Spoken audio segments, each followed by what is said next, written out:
Bună, dragii mei, și bine ați venit la Miha în bucătărie!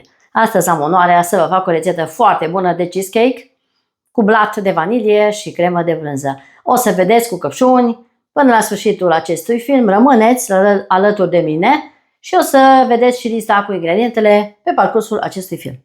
Pentru început voi bate 4 ouă întregi cu un praf de sare, 120 de grame de zahăr pe care îl voi pune în ploaie peste aceste 4 ouă. Acum încep să mixez. Preîncălzesc cuptorul la 180 de grade Celsius pentru început. O să adaug și un pachet de zahăr vanilat. Ingredientele la temperatura camerei trebuie să fie și amestec în continuare. Am amestecat așa spumă ouăle. Acum adaug 40 de ml de ulei plus 40 de ml de lapte la temperatura camerei și voi mixa. Am terminat de mixat. În aceste ouă voi pune așa 120 de grame de făină albă cernută. Voi pune în 2 tranșe. O să mai adaug coaja de la o lămâie, din aceasta din pachet. Pun și restul de făină și incorporez bine ca să nu avem cocoloașe. Până eu amestec aici, dumneavoastră spuneți-mi de unde mă urmăriți. Aș fi foarte fericită să știu de unde mă urmăriți. Și eu vă salut și vă pup oriunde v-ați afla și oricum v-ar chema. Da, am amestecat foarte bine. Voi turna compoziția în această tavă cu diametrul de 24 de centimetri. Pun compoziția tapetată cu hârtie și cu puțin ulei. Batem de 2 ori pe masă și așa arată compoziția pentru blat. Acum merg la cuptor și o să vă spun și cât a stat în cuptorul meu. Ne vedem în curând după ce am să scot blatul și o să las și să se răcească și după aceea voi continua cu crema. Rămâneți la Miha în bucătărie. Am scos blatul de la cuptor. A stat 20-25 de minute. Și așa arată un blat din 4 ouă. Îl voi lăsa să se răcească și între timp o să bat 200 de ml de frișcă lichidă rece și după aceea o să amestec și brânza. Pentru început o să bat frișca. Așa de jumătate. Am bătut frișca, n-am mai pus zahăr pentru că eu am o frișcă îndulcită. Într-un bol mare o să pun 700 de grame de brânză fină și o golesc în bol. De o să mai pun 250 de grame de brânză dulce, pun peste, 120-150 cât de dulce doriți să fie, 120-150 de zahăr pudră, coajă rasă de la o lămâie și voi face cu blenderul. Voi amesteca bine ambele tipuri de brânză și cu zahărul. Voi face o pastă. O să mai adaug o esență de vanilie și o să amestec în continuare. Am terminat de incorporat brânza. Am incorporat foarte bine brânza. În această brânză voi adăuga această frișcă bătută așa de jumătate. Amestec bine totul și voi da la rece, la frigider, până când se răcește blatul meu. Până atunci, dumneavoastră, apăsați clopoțelul pentru a fi la curent cu tot ceea ce postez eu la mine în bucătărie. Mulțumesc frumos pentru prezență și încredere. Și crema mea de brânză este gata. Așa arată crema mea de brânză pentru cheesecake. După ce se răcește blatul, o să facem și o gelatină. Rămâneți cu Miha în bucătărie. Revin în curând. Dragii mei, eu am tăiat capacul la tort. A rămas așa.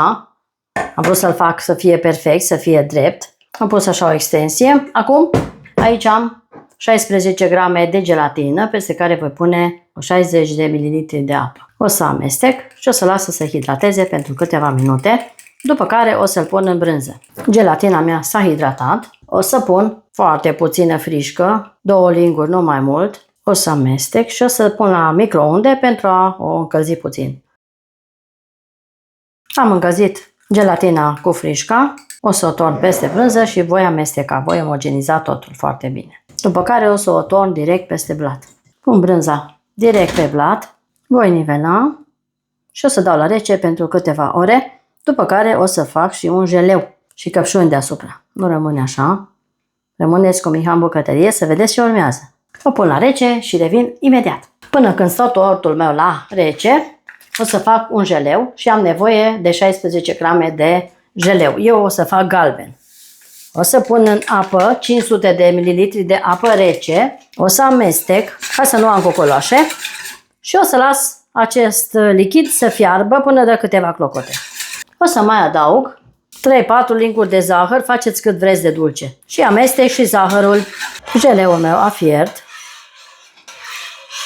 Lăsați să dea câteva clocote, așa arată.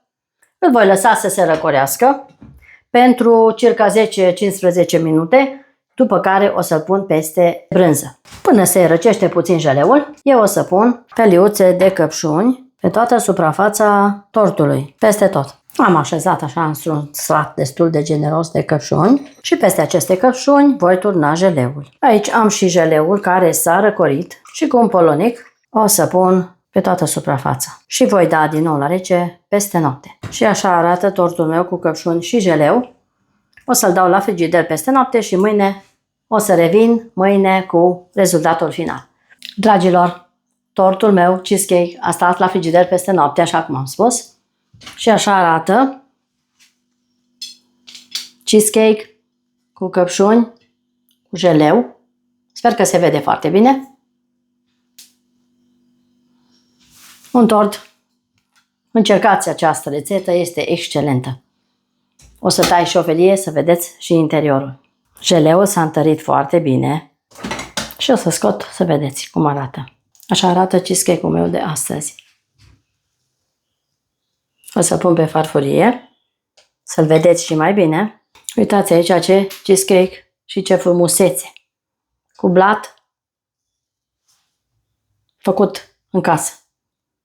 Fără biscuit, mai degrabă mie îmi place așa. Este absolut perfect acest cheesecake. Și deasupra și peste tot. Se văd căpșunile foarte bine și foarte frumos. Se vede și jeleul foarte bine. Este destul de gros, dar trebuie să lăsați peste noapte la frigider. Este extraordinar. O să vă arăt și așa ce bine arată. Sper că se vede bine. Încercați rețeta mea. O să gust, să văd ce gust bun are. Se taie foarte bine. Uitați aici ce bine se taie. Și este senzațional de bună. Un tort de vară de înaltă clasă. Vă mulțumesc foarte mult că ați stat alături de mine până la finalul acestei superbe rețete de tort. Cheesecake cu căpșuni, cu jeleu, cu blat făcut în casă. Nu uitați să mă urmăriți pe YouTube, rețete culinare cu Miha. Cine dorește este abonat acolo, poate să vadă toate rețetele mele cele mai bune. Până data viitoare la un nou video la fel de bun ca acesta, vă doresc numai bine, aveți grijă de dumneavoastră, la revedere!